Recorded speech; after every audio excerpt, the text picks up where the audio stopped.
너무 큰 사고라 마음의 준비를 해야 할지도 모른다고 하셨어요. 와탕쿠 에 어험 어머님 방금 랑 하게는 이 오빠게 되는 거야. 저러다 명이 길어서 벌떡 일어나면 어떡해? 플랜 B를 준비해야지. 내가 계속 그 건물이랑 가게 꿰차라고 가스라이터로 좀 조진다 이 말려. 어머님! 야 일단 튀어. 이니은 제정신이 아니다. 엄마 같이 가. 일단 구독하시고요. 끝까지 다 보신 후 재미가 없다면 취소하시면 됩니다. 몇 년 전에 아빠가 돌아가셨어요. 엄마는 어렸을 때 일찍 돌아가셔서 엄마에 대한 기억은 거의 없어요. 저에게 남은 피부치라고는 여동생 하나가 전부입니다. 아빠는 작은 빌딩을 가지고 있으셨고 그 빌딩에 스크린 골프장을 운영하셨어요. 중소기업 임원으로 계시다 퇴직하시고 빌딩을 사셨고 임대세를 받아오시다 2층에 스크린 골프장을 차려 운영하셨죠. 저는 당시 결혼한 상태이기 때문에 아빠 일을 도울 수 있는 처지가 아니었습니다. 대신 결혼을 안 한 동생이 아빠 일을 많이 도왔어요. 그렇게 아빠랑 동생이 열심히 스크린 골프장을 운영했죠. 아빠 저 왔어요. 누구시오? 아빠 왜 그래? 당신 누군데 우리 집에 함부로 들어왔소? 아빠 난 이북에서 온 황봉팔이라오. 나한테 무슨 할 말이라도 있어? 정신 차려 아빠. 할 말이 없다면 나오시오. 이북에 있는 우리 어머니 뵈러 가야 하오. 그러다 3년 전 아버지 건강이 급속도로 나빠지시고 급기야 치매까지 겹쳐 병원에 입원하시게 되었는데 참 착잡하더라고요. 평생을 재혼 생각 없이 두 딸 자식 키우느라 고생만 하셨는데 이제는 퇴직하시고 좀 쉬시려나 했더니 건강을 잃으신 거예요. 아버지 요양원 모시고 나서부터였어요. 시어머니가 팔자에도 없는 골프를 배우신다며 동생 혼자 운영하는 스크린 골프장을 다니시더라고요. 골프채나 뭐 이런 장비가 갖춰진 것도 아니고 평생을 논밭이나 일구던 분이 골프라길래 의아해했습니다. 어떠냐? 골프웨어를 입으니 좀 어울리냐? 어머님 이 옷은 뭐예요? 나도 골프를 좀 배워야겠구먼. 거 보니 골프란 게 아무것도 아니더만. 그냥 대가리 달린 꼬챙이로 작은 공을 세려 후려 갈겨버리면 끝이더만. 어머니 골프 배우시려고요? 거왜 있잖냐? 사돈이하다 네 동생이 운영한다는 그 골프장 거기 좀 가려고. 거기를 왜요? 무예야! 골프장에 골프 치러 가지. 골프장에 야구하러 간디. 하루는 동생한테 전화가 와서는 시어머님이 좀 안아주셨으면 하더라고요. 가셔서 청소가 어떻니, 서비스가 어떻니, 콩나라 팥나라 이러는 것 같던데 꼭 자기가 운영하는 것처럼 행동을 하신대요. 에헴, 여기가 그 스크린 골프장인가 뭔가요? 어머 사돈 어르신 어쩐 일이셔요? 나도 이제 골프를 좀 배워야겠수다. 거 대가리 달린 꼬챙이 좀 빌려주시오. 헌디, 여기 청결 상태가 왜 이런디야? 거 구석구석 꼼꼼히 쓸고 닦아야 꼬챙이로 공 세리는 맛이 날 거 아뇨? 네? 손님을 응대하는 서비스도 엉망이구만. 어여 시원한 냉수 한 잔 주시오. 내래 대가리 달린 꼬챙이로 골프공인지 뭔지 확 세려버릴란 게. 그러고 거 회계장부 같은 거 좀 갖고 오시오. 장부요? 어르신 장부는 왜요? 아 왜는 왜 간디? 얼마나 매출이 있나 한번 보고 싶어 그러지비. 이 골프라는 사업이 말려 그냥 운동만 냅다 시켜주는 사업이 아닌겨. 서비스 마인드로 접근해야 사업이 번창하는겨. 거 매출을 보고 판단할란 게. 어여 회계장부 같은 거 좀 갖고 오시오. 저희 시어머니가 원래 좀 유별난데 동생이 그렇게 말하니 그림이 그려지더라고요. 좀 이해하라고 원래 유별난 분이다라고 이야기했습니다. 기분은 진짜 좋지 않았는데 이해하고 넘어갔어요. 그렇게 지내다 작년에 장기간 요양원에서 투병 중인 아빠가 위독하시다는 연락을 받았어요. 그날 아직도 기억나요. 병원에서 그 경황 없고 어수선한 틈에 굳이 비집고 저에게 오셔서 제 손을 꼭 잡으시며 하시는 말씀이 그래 사람이 천수를 누렸으면 뒤끝없이 보내드리는 게야. 네? 어머님 무슨 말씀이세요? 네 아픔 내 다 안다 알어. 헌디거 빌딩이랑 스크린 골프장은 어쩔겨? 네? 빌딩이랑 골프장이라뇨? 그래요 지금은 경황이 없겠지비. 네가 작년이게 당연히 네가 빌딩이랑 그 가게를 받아야 하는겨. 봤다뇨? 무슨 뜻인가요?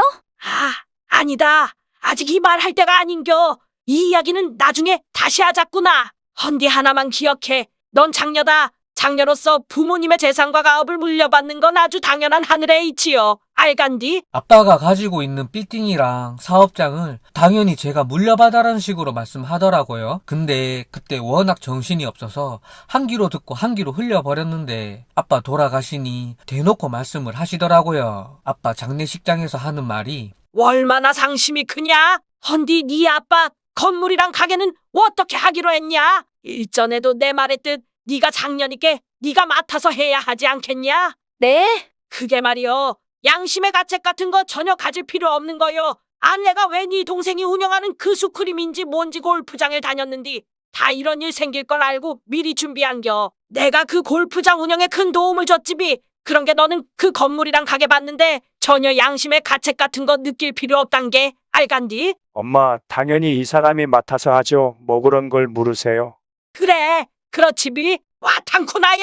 아이고, 사돈 어른이 요렇게럼 야물딱진 딸을 두고 어찌 가셨을꼬? 힘내라, 우리 야물딱진 며느라가. 요양원에 모실 때 안 그래도 그 빌딩이랑 골프장 이야기 나왔는데 저는 동생이 그 빌딩이랑 골프장 이어받아 운영하는 게 맞다고 생각했고 동생도 빌딩이랑 처분하기 전까지는 동생이 이어가겠다고 이미 끝난 이야기인데 시어머님이 그런 경우가 어디 있냐며 제가 장녀로서 재산을 더 물려받아야 한다고 대놓고 이야기하니 기분이 좋지 않더라고요. 결혼 전에도 자꾸 시어머니랑 시댁 식구들이 아빠 재산에 대해 관심을 가지긴 했는데 이건 아니잖아요. 어머님, 빌딩 임대사랑 가게 운영은 기존처럼 동생이 알아서 하기로 했어요. 원래부터 동생이 하고 있던 일이니까 잘 할 수 있을 거고 나중에 빌딩이랑 가게 처분할 때 그때 저랑 나누기로 했어요. 뭐예야? 네 동생이 건물 임대세랑 그 가게 홀라당 다 먹는다고?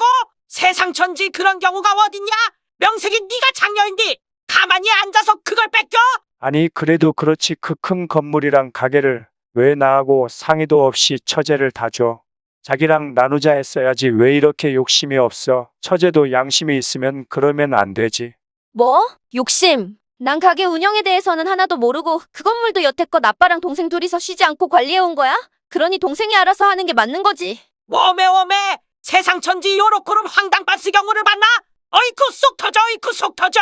엄청 억울하다는 표정이었어요. 저희 아빠 재산이랑 골프장을 욕심냈던 게 바로 보이더라고요. 지금에 와서 생각해봐도 얼마나 열받는지 그때 싹을 아예 잘랐어야 하는데 그러지 못한 게 한이 됩니다. 아빠 돌아가시고 몇 개월 지나지 않아 병원에서 전화가 왔어요. 동생이 고속도로에서 교통사고가 났다고. 보호자 동의가 필요한데 동생이 의식이 없어 저에게 전화가 왔더라고요. 어디를 다녀오다 큰 덤프트럭이 덮쳤는데 너무 큰 사고라 의식불명의 중상이라고. 급히 병원에 쫓아가서 동생 상황 이야기하는데 의사 선생님이 마음의 준비를 하는 게 좋을 것 같다고 말하더군요. 어떻게 세상에 이런 일이 있을 수가 있는지 정말 기가 막혔습니다. 중환자실에 복도에서 멍한 채로 아무것도 하지 못하고 손 놓고 지켜볼 수밖에 없었어요. 이 세상에 피부치라고는 하나 남은 동생마저 잃게 되는 게 너무 두려웠고 일한다고 결혼도 안 하고 아등바등 살아온 동생의 삶도 너무 가여웠어요. 얼마 안 있어 소식을 듣고 시댁 식구들이 모두 왔고 모두들 걱정스러운 표정으로 위로를 해주더군요. 무서운 마음에 몸이 바들바들 떨리기만 했는데 누군가가 옆에 있어주니까 조금은 안정이 되는 듯 했습니다. 새언니, 일을 어쩌면 좋아요? 의사 선생님은 뭘 하셔요? 걱정이 돼서 한달음에 왔어요. 아, 아가씨 고마워요. 그래 새아가 일을 어쩌냐. 너무 걱정 말 거라. 풀을 털고 일어날겨. 어머님 고맙습니다. 그래 의사 양반이 뭐라디? 아, 너무 큰 사고라 마음의 준비를 해야 할지도 모른다고 하셨어요. 와 탕쿠 에 어험. 어머님 방금? 아니다. 코감기가 걸려 재채기가 갑자기 나와서 애긍이를 어쩌냐. 사돈 아가씨를 내가 참 잘 봤는디 애고고 일을 어쩌나 일을 어째. 그날 수술을 몇 시간 동안 했습니다. 다리에 힘이 풀려 주저앉아 있었는데 갑자기 머리가 핑 하고 돌더라고요. 잠깐 벗어나 계단에라도 좀 앉을까 해서 비상계단 쪽으로 갔습니다. 비상계단에 어지러운 몸 앉히고 있는데 익숙한 목소리가 들리더라고요. 다름 아닌 시어머니와 시누이 목소리였는데 랑 하게는 다네 오빠게 되는 거야. 엄마, 그럼 어떻게 되는 거야? 어떻게 되긴 아까 의사 양반도 마음의 준비를 하라 했고 내가 보니까 살 가망이 없어 보여. 저 정도 중상이면 못 살지. 안 그렇고 말고. 그러면 그 건물이랑 가게는 다 네 오빠게 되는 기야. 와 탕쿠나야. 애가 어찌 그리 반피처럼 욕심이 없는가 몰라. 자기 아빠 재산을 통째로 동생한테 뺏겨서 우라통이 터져 돼질 뻔했는데 잘 됐다. 우리는 가만히 기다리기만 하면 되는겨. 동생 저리 가고 돈벼락 맞는 일만 남았구만. 와 탕쿠나야. 엄마 그건 모르는 일이야. 김칫국부터 마실 게 아니지. 저러다 명이 길어서 벌떡 일어나면 어떡해? 만반의 준비를 좀 해야 하지 않을까? 으잉, 그러게 말이다. 이 하늘이 준 최고의 기회인데 플랜 A가 안 되면 플랜 B를 준비해야지. 플랜 B? 야, 니는 가스라이터도 모르냐? 갑자기 웬 가스라이터야? 내가 계속 그 건물이랑 가게 꿰차라고 가스라이터로 좀 조진다 이 말여. 아, 가스라이팅. 그래요? 동생이 벌떡 일어나도 그 건물이랑 가게는 우리가 가질 수 있도록 계속 가스라이터를 해야 하지 않겠냐? 와우, 엄마 그 건물이랑 가게에 진심이구나? 그러면 나도 오빠한테 말해서 거기 임대준 한 자리 임대세 내 앞으로 달라고 해도 되는 거지? 야! 임대세뿐이냐? 우리는 돈벼락을 맞는겨! 제 앞에서는 내 두 손을 잡고 눈물을 찍어가면서 엄청 슬퍼해주고 위로를 하더니만 세상에 내 동생이 죽기만을 고대하고 있다니 가만두고 볼 수가 없었어요. 계단을 어떻게 내려갔는지도 지금 생각 안 나요. 저 보더니 깜짝 놀라는데 거기에다 대고 제가 어머님, 엄마야! 웜이 깜짝이야! 똥 치릴 뻔했네! 내 동생이 죽었으면 좋겠다고요? 아, 아니다. 난 그런 소리 한 적 없다. 언니 왜 그래요? 뭐? 왜 그래? 야, 니년이 하는 말 못 들었는지 알아? 어머님도 마찬가지 다 들었어요. 무예야! 감히 신호 보고! 니년! 감히 어느 안전이라고 막말이야! 이니은아! 동생 큰 사고 나서 위로하러 온 시댁 식구들이 그리도 우습게 보이냐? 이게 무슨 짓이여! 내가 할 말이야. 지금 이게 무슨 짓이야? 당신 나한테 죽고 싶어서 환장했어?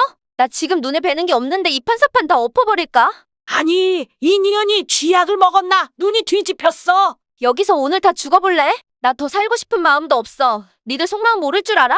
엄마! 무서워. 아니, 이니은 눈 돌아간 것 좀 봐! 야!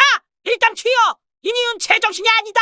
엄마, 같이 가. 이미 그때 이 결혼 끝났어요. 따지는 제 모습에 처음에는 당황하더니 이내 그 악랄한 본성을 드러내더라고요. 적반하장으로 그 둘이 저를 몰아세우며 말도 안 되는 개소리를 하더라고요. 뒷일이 어떻게 되든 앞뒤 생각할 겨를이 없었습니다. 위로랍시고 병원에 온 시댁 식구들이 모두 악마로 보였고 이 결혼도 끝이다 생각나더라고요. 그 둘 달아나고 바로 중환자 수술 대기실로 가서 시댁 식구 모두 쫓아냈어요. 내 동생이 죽나 안 죽나 구경 오셨죠? 당장에 꺼져요. 어잉? 당신 이게 무슨 짓이야? 미쳤어? 그래, 나 미쳤다. 네 엄마가 내 동생이 죽어가니까 좋아 죽겠다더라. 그러니 내가 안 미치고 백이니. 뭐? 우리 엄마가 그럴 리 없어. 네 엄마랑 네 동생 하는 말 다 들었어. 내 동생 빨리 죽어야 한다고. 여기서 가식 떨지 말고 모두 내 눈앞에서 사라져. 이 악마보다 못된 것들아. 이 여자가 정말 정신이 나갔나? 눈알이 뒤집혀서 이게 무슨 짓이야? 너희들 다시는 내 눈앞에 나타나지 마. 내 눈에 띄면 너희도 죽고 나도 죽는 거야. 그렇게 모두 쫓아내고 2시간쯤 후에 수술실에서 동생이 나왔습니다. 다행히 수술이 잘 끝나서 위험한 고비는 넘겼고 경과를 지켜봐야 한다더라고요. 안도의 숨을 내쉬니까 이제 해야 할 일들이 떠올랐습니다. 일단 동생 곁을 제가 지켜야 한다는 생각이 가장 먼저 들었고 그러기 위해 이혼을 먼저 진행해야 했어요. 다행히 저희 부부 사이에 아이는 없었기 때문에 이미 오만정이 다 떨어진 상황에서 크게 장애가 될 문제는 없었습니다. 병원 근처 게스트하우스에 달방을 계약하고 남편한테 이혼 통보했어요. 이혼 이야기 꺼내니 그때서야 정신이 들었던지 자기 엄마랑 누나 말실수한 거 대신 사과한다고 하는데 더 들을 필요도 없고 그리 알아라 하고 끊었어요. 이혼 이야기 시댁에도 당연히 들어갔겠죠. 얼마 안 있어 그 잘난 시어머니라는 사람한테 전화가 왔는데 안 받으려다 받아보니 야! 이혼! 네가 지금 이혼을 너네! 또 왜 전화하신 거예요? 그 시커먼 속을 다 들켜놓고 참으로 뻔뻔하시네요. 무예야! 시커먼 쏙! 이니은이 시커먼 수땡이에 뚝배기 터져 돼질 니은을 봤나? 야! 네가 네 신랑 없이 혼자 뭘 할 수 있냐? 어디 건방지게 이혼을 너네! 감히 너 네 동생 주고 그 돈 생길 것 같으니까 우리랑 나누기 싫어 내 빼는 거지. 천하의 천벌받은 니은. 네 아비도 천수를 다 했고 네 동생도 이미 천수를 다 한 것을 어쩌란 말이여. 사람이 죽고 사는 게 당연한 게지. 그 자연의 섭리를 말했기로써니 이혼! 네가 감히 자연의 섭리 앞에서 이혼을 논해? 도대체 횡설수설 무슨 말씀을 하는 거예요? 내 동생이 죽긴 왜 죽어요? 오냐! 네가 이혼하고 잘 살 것 같아! 돈이 생길 것 같으니 심장이 벌렁벌렁하고 막 그러지! 뭐든 다 할 수 있을 것 같지? 너 그러는 거 아니야? 내가 네 동생 죽고 그 돈 이야기 조금 했기로써니 감히 이혼을 논해! 이혼은 무슨 이혼이야! 이 빌어먹을 니은아! 우리 아들을 감히 돌싱으로! 근데 너 듣고 있는 게냐? 여보세요! 왜 대답이 없어? 끄는 게냐? 이 니은이 언제 전화를 끄는겨? 되려 막말이돼요. 제가 남편 없이는 못 살 거라는 식으로 말하는데 이제 마지막이라 생각하니 더 이상 듣고 싶지도 않고 저도 안 지고 따지고 끊었어요. 억장이 무너져 내리는 와중에 이혼 소송까지 하니 진짜 살고 싶지가 않더라고요. 낮에는 동생 누워있는 병원에 하루 종일 붙어 있다가 잠깐 게스트하우스에서 씻고 이혼 소송 진행하며 몇 개월을 살았습니다. 그날 병원 비상계단에서 시어머니와 시누이 말을 녹음 안 해놓은 게 결정적인 실수였어요. 하지만 그동안 남편이랑 시어머니랑 전화통화한 내용이 자동으로 저장되기 때문에 충분히 이혼 소송에 이용할 수 있었고 어렵게 이혼했어요. 이혼 확정 받는 날 시어머니, 아니 이제는 아니네요. 그 여자한테 전화와서는 여보세요. 다 끝났는데 왜 전화하셨어요? 애야, 너무 그러지 말거라. 한때 우리도 가족이었잖냐. 가족이요. 그 더러운 속내를 미리 알았다면 진작 이혼했을 거예요. 이제 남인데 왜 전화하신 거예요? 더 있잖냐. 기왕지사 이렇게 된 거 돈 좀 주면 안 되겠냐? 위자료라 생각하고. 돈이요. 당신 정말 미쳤어요. 화 좀 그만 내거라. 그게 아니라 문제가 좀 생겼는데 우리 능력 받기란다. 네 시누이, 이제는 네 시누이가 아니구나. 한때 네 시누이였던 희정이가 주식을 했어. 그 빌딩이랑 가게 물려받게 되면 갚을 거라고 은행에서 큰 돈을 대출받아서 주식이랑 코인에 투자를 했지 뭐냐. 헌디 그게 하루아침에 종이조강이 돼버렸어. 이를 어얄고 네 신랑도 네 동생 사고 나고 얼마 안 있어. 직장에 사표를 냈지 뭐야. 지금 여러모로 악재가 겹치고 있는데 사람 몇 명 살린다 치고 위자료 주는 셈 돈 좀 주면 안 되냐? 당신들 진짜 대책 없는 인간들이었군요. 지나가는 개한테 줄 돈은 있어도 당신들한테 줄 돈은 한 푼도 없으니 다시는 이런 전화하지 마세요. 이만 끊습니다. 에야 끊지 말거라. 에야 알겠다. 그럼 그 돈은 포기할 테니 나를 알바로 좀 취업시켜주면 안 되겠냐? 뭐라고요? 알바요. 그려. 그 수크림 골프방인가 뭔가 하는 거기 말이여. 청소하고 쓸고 닦고 할 테니 나를 알바로 좀 취직시켜주거라. 우리 지금 하루하루가 사는 게 아니여. 얼마나 힘들면 내가 너태 이러겠냐? 으잉, 내가 그래도 청소 경력이 무려 15년이여. 광이 나도록 청소할 텐게 취직 좀 시켜다오. 그래도 우리 애정이 있지 않냐? 으잉? 사람은 미워해도 죄는 미워하지 말라는 소리도 있지 않느냐? 안 그렇냐? 애야? 그런디 듣고 있는 게냐? 여보세요! 또 끊었어. 이니은이 말도 없이 전화를 또 끄는 게야. 언제 끄는겨? 동생 누워있고 소송 진행하는 그 몇 달 동안 일을 저질렀더군요. 동생 잘못되면 당연히 빌딩이랑 골프장이랑 인수받아 처분하면 돈 생길 거라고 생각했나봐요. 한참 사정 이야기하며 위자료라 생각하고 좀 도와달라는데 더 못 듣고 그냥 끊었어요. 병원에 이혼해 쫓아다닌다고 휴업했던 스크린 골프장도 다시 영업을 시작했고 제가 운영하고 있어요. 그리고 이혼쯤 해서 동생도 의식을 찾았습니다. 아직 병원 치료 중에 있고 장애를 안고 살아가야 하지만 천만다행으로 여기고 있어요. 빌딩에서 나오는 임대료와 스크린 골프장에서 나오는 수익금이 만만찮게 많아요. 그리고 동생도 모아놓은 돈도 꽤 많고요. 아직 동생이 활동을 예전처럼 못하는데 사업 확장 계획을 예전부터 생각하고 있었더라고요. 제가 동생 손과 발이 되어서 열심히 사업을 한번 해볼 생각이에요. 결혼하고 일 손에 놓은 지 오래되어 할 수 있을까 두려움도 있지만 똑똑한 동생과 함께라면 뭐든지 할 수 있을 것 같습니다. 하나밖에 없는 내 동생이 사경을 헤매는 병원에서 죽었나 살았나 확인을 하러 왔었던 시댁 식구들은 동생은 인간이 아니었어요. 그날 모르고 지나쳤으면 어쩔 뻔했나 싶습니다. 다행히 일찍 알았으니 하늘이 도왔다고 할까요? 잠든 동생 보고 혼자 소주 한잔하니 어디엔가 제 이야기를 풀고 싶었나 봅니다. 긴 글 읽어주셔서 감사하고 응원 좀 부탁드려도 될까요? 네, 결국은 돈을 추정하다가 파국으로 치닫는 어느 시댁 식구들의 파격적인 충격이었습니다. 감사합니다.